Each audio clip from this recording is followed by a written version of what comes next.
नमस्कार मंडळी, स्वागत आहे तुमचं. कसे आहात सर्वजण? मस्त आणि मजेत ना? मजेतच असायला पाहिजे. आज आपण बघणार आहोत टेस्टी अशी बॉइल्ड अंडा भुर्जी. चला तर मग साहित्य बघूया.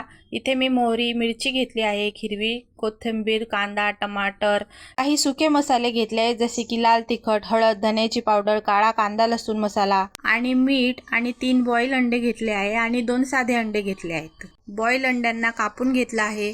आता एका कढईत मोठे 2 चमचे तेल टाकून मोहरी, कांदा, टमाटर घालूया. कांदा टमाटर लवकर लाल होण्यासाठी थोडं मीठ घालूया. काही सुके मसाले घालूया. सुके मसाले हलवून झाल्यावर फोडलेली अंडी घालूया. परत हलवून घेऊया. मीठ घालूया.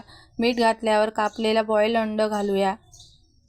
परत सर्व एकजीव करून घेऊया. झाकण ठेवून 10 मिनिटं व्यवस्थित वाफेवर शिजवून घेऊया. वरून कोथिंबीर घालूया. तयार आहे आपली बॉइल्ड अंडा भुर्जी. रेसिपी आवडल्यास नक्की लाईक करा, हाईप करा. चॅनलवर नवीन असाल तर सबस्क्राईब करा.